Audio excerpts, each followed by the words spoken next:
안녕하세요. 불량TV입니다.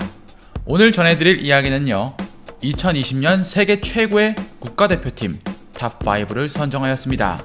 선정 기준은 현재 논란이 되고 있는 피파 랭킹에 의한 순위가 아닌 이에로, 즉 상대적인 실력을 평가하는 레이팅 점수 계산법으로 팀당 700경기 이상의 데이터로 산정되었음을 미리 알려드립니다. 5위는 네덜란드입니다. 전통의 강호 독일이 2018년 이후 내리막을 걷고 있는 가운데 네덜란드가 2019년 6위에서 2020년 5위로 올라서며 오렌지 군단의 부활을 예고하고 있습니다. 2018 러시아 월드컵 유럽 예선 탈락은 분명 충격이었고 로벤 반페르시, 스네이더 등 2010년대를 화려하게 수놓았던 스타들도 이제 역사의 뒤안길로 사라져가고 있던 암울한 때가 분명 존재했습니다. 그러나 2019년 아약스가 챔피언스리그에서 돌풍을 일으키며 네덜란드 축구의 자존심을 세웠고 이 효과는 국가대표까지 이어집니다. 가장 눈에 띄는 것은 수비라인. 세계 최고의 수비라고 해도 과언이 아닌 버질 반다이크와 아약스 돌풍의 핵심이던 데리흐트의 등장은 네덜란드에게 반가운 소식이었고 중원의 베이날둠, 프랭키 대용의 괄목할 만한 성장은 빈약했던 네덜란드 허리축을 든든하게 만들어주었습니다. 여기에 프랑스 리그에서 부활의 신호탄을 쏘아올린 멤피스 데파이까지 예전보다 훨씬 젊어진 선수진은 활기를 불러일으켰고 월드컵 직후 네이션스 리그에서 준우승을 하게 이릅니다. 노벤이나 스네이더, 반페르시로 점철되던 오렌지 삼총사 시절 때도 이만한 수비 전력을 갖추긴 힘들었던 네덜란드. 이제 1년 후인 유로 대회에서 성적표를 기대해봐도 좋을 듯합니다. 4위는 스페인입니다. 유로 2016 이후 피파 랭킹 10위권도 위태위태했던 스페인은 2018 월드컵에서 러시아의 벽을 넘지 못하고 16강에서 멈춰야만 했습니다.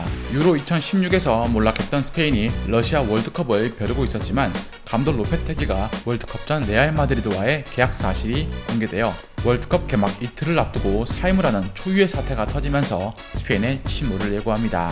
우승 후보에서 단숨에 만신창이가 되어버린 스페인을 일으켜 세운 이는 신인 감독 에니케였습니다. 그리고 스페인은 서서히 과거의 위용을 되찾기 시작을 했죠. 에니케의 딸이 안타깝게 사망을 하면서 잠시 지휘봉을 내려놓기도 했지만 에니케는 다시 한번 유로 대회를 이끌고자 하는 결심으로 2019년 11월 복귀합니다. 하지만 코로나 사태 이후 유럽의 모든 A매치가 중단되면서 에니케호의 경기도 무기한 연기되었습니다. 그러나 분명 에니케호의 지금까지 분위기는 사뭇 전성기의 스페인으로 회귀가 가능하다는 게 중론. 에니케식 4-3-3 전술은 부임 초기 잉글랜드 크로아티아에게 공세당하며 휘청거렸으나 이후 유로 예선에서 2019년 무패를 달리면서 무적 함대의 모습을 드러내게 이릅니다. 에니케 감독이 쉬면서 잠시 5개월 동안 모레노 감독이 잠시 팀을 이끌었고 그 속에서 이스코의 존재감은 다소 공을 끌긴 하지만 수비가 탄탄한 팀 상대로는 빛나는 탈압박을 보여주었습니다. 완승미가 서서히 묻어나고 있는 이니고 마르티네스와 더불어서 라모스 역시 여전히 스페인 수비의 압도적인 한 축과 2019년 9경기에서 8골을 때려박는 공격적인 재능까지 펼치는 중. 다만 골키퍼는 데야가 케파보단 조금 우위긴 하지만 빌바오의 우나이 시몬으로 바꿔야 한다는 주장도 부각되고 있습니다. 스페인의 공격을 주로 담당할 수 있는 오에르사발은 리그에서 12골과 12도움으로 절정의 폼으로 올라와 있습니다. 포도리고 알바르 모라타나 비아레알의 모레노의 공격 무게가 조금 떨어지는 건 사실입니다. 무적 함대 공격수 계보가 흔들리고 있는 가운데 에니케 감독은 마르코스 요렌테를 윙포워드로 지켜보고 있습니다. 전체적으로 스페인은 랭킹 4위를 마크하고 있지만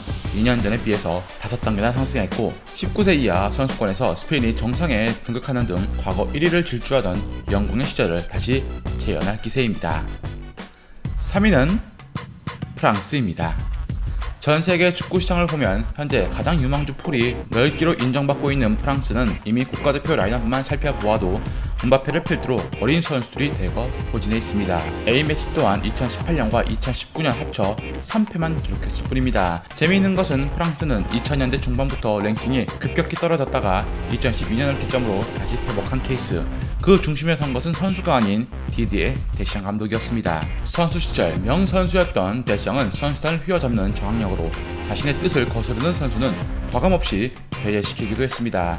벤제마가 국대에서 제명당하고 포그바 캉테 공존이 쉽지 않은 등 전술의 골머리를 적지 않게 고민해야 했던 데샹 감독은 4-2-3-1 전술에서 마투이디를 윙어로 투입시키는 신선한 변화를 시도했고 이는 성공을 거둡니다. 그리고 월드컵 우승으로 2022년까지 재계약에 성공한 데샹 감독의 지휘 아래 프랑스는 끊임없는 유망주들이 터져나오고 있습니다. 최전방 원톱 지루는 득점력이 아쉽긴 하지만 동료와의 연기를 잘 이어주는 편이고 괴물 음바페는 앞으로 10년은 프랑스 국대에서 맹위를 떨칠 제목. 프랑스 대표팀은 매번 국대 명단 발표에서 평균 연령 만 26세도 되지 않는 젊은 피를 계속 유지하고 있다는 것입니다. 슈퍼스타가 즐비하지만 개인 플레이보다 끈끈한 조직력을 강조한 실용축구로 새로운 아트사커의 모습을 보여주고 있는 프랑스는 철저히 이기는 축구로 지난 2년간 효율의 축구를 구사해왔습니다. 그들의 방식은 2021년에도 계속 이어질 전망입니다. 2위는 브라질입니다. 21세기에 들어서면서 브라질은 랭킹에서 항상 최상위를 유지해온 강팀입니다. 최근 2019년 코파 아메리카에서 아르헨티나를 준결승에서 격파하며 12년 만에 우승을 차지하기도 했죠.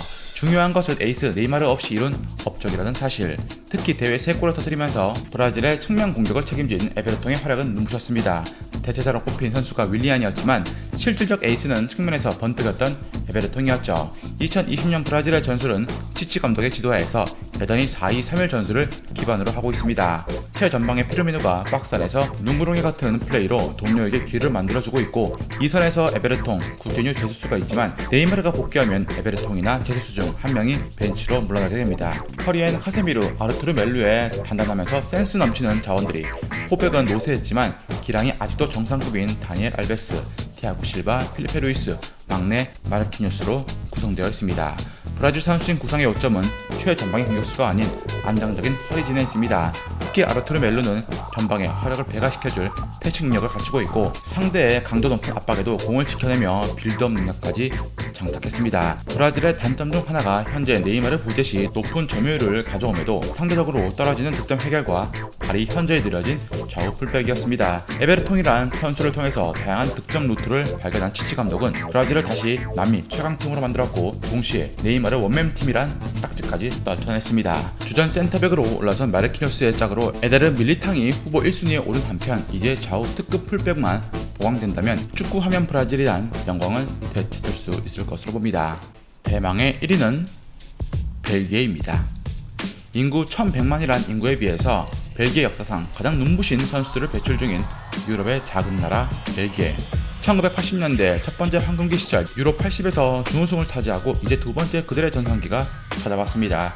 벨기에가 왜 갑자기 황금기가 온 것일까요? 바로 1998년 월드컵 조별 탈락 후 유스 시스템을 전부 뜯어 고쳤기 때문입니다.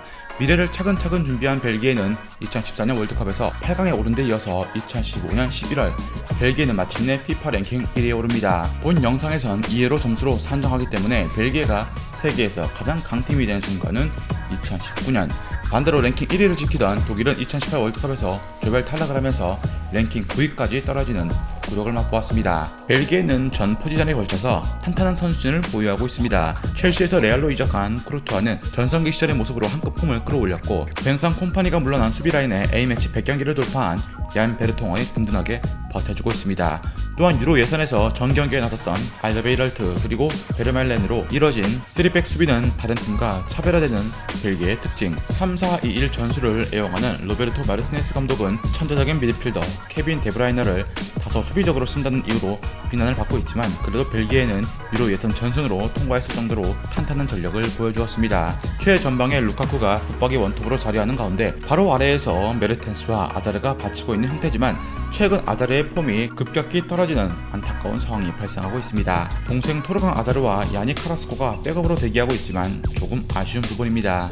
펠라이니가 국가대표를 은퇴한 중원은 최근 도르트문트에서 새로운 전성기를 찾은 알테이 미첼. 전 세계에서 가장 창의적이며 만능키란 찬사를 받고 있는 데브라이너, 떠오르는 신성 요리 티엘레만스가 든든히 받쳐주고 있습니다. 뛰어난 재료들이 즐비하지만 벨기에는 셰프 로베르토 마르티네스 감독의 전체적인 평은 그다지 좋지 못한 편. 유로 대회와 2022년 카타르 월드컵이 대회 우승에 도전해볼 만한 적긴 벨기에. 축구 변방국에서 중심으로 떠오른 벨기에가 과연 왕좌에 오를 수 있을까요? 다음 이야기에선 30대 중반에 든 노장이지만 여전히 리그 최고 수준의 수비로 정상급 수비수로 맹위를 떨치고 있는 한 선수에 대해서 소개해드리고자 합니다.